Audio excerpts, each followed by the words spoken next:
ഇമാം ഷാഫിഈ അദ്ദേഹം പ്രകടിപ്പിച്ച പ്രതിപക്ഷ ബഹുമാനം, വിയോജിക്കുന്നവരോട് അദ്ദേഹം പ്രകടിപ്പിച്ച ആദരവ് എല്ലാം സമൂഹം പഠിക്കേണ്ടതാണ്.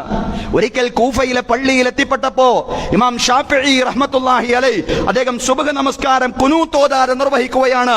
ഷാഫിഈ മദ്ഹബിൽ ഖുനൂത്ത് ഉള്ളതാണ് നമുക്കറിയാം. പക്ഷേ ഖുനൂത്ത് ഓതാതെ ഇമാം ഷാഫിഈ പ്രഭാത നമസ്കാരം നിർവഹിക്കുമ്പോ ശിഷ്യന്മാര് ചോദിക്കുന്നു, ഇമാമിനോട് ചോദിക്കുന്നു, എന്തേ ഇന്ന് അങ്ങനെ? ഇന്ന് നമ്മൾ നുഅ്മാൻ ഇബ്നു സാബിത്ത് റളിയല്ലാഹു അൻഹുവിന്റെ അബൂ ഹനീഫയുടെ മദ്ഹബിലേക്ക് മടങ്ങിയിരിക്കുന്നു.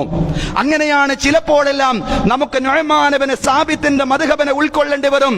ശക്തമായിട്ട് ഇമാം അബൂ ഹനീഫയോട് ചില കാര്യങ്ങളിൽ വിയോജിക്കുമ്പോഴും ഇമാം ഷാഫിഈ പറയാറുണ്ടായിരുന്നു, അൽ ഫുഖഹാഉ കുല്ലുഹും ഇയാലു അബീ ഹനീഫ. കർമ്മശാസ്ത്ര പണ്ഡിതന്മാരെല്ലാം അബൂ ഹനീഫയുടെ ആശ്രിതരാണ്. സഹോദരങ്ങളെ, മഹാന്മാരായ അഇമ്മത്തുൽ മുജദ്ദിദുകളിൽ ധാരാളം കാര്യങ്ങൾ കാലഘട്ടത്തിന് പഠിക്കാനുണ്ട്. മാതൃകകളായി സമകാലികമായിട്ട് നമുക്ക് പഠിക്കാനുണ്ട്.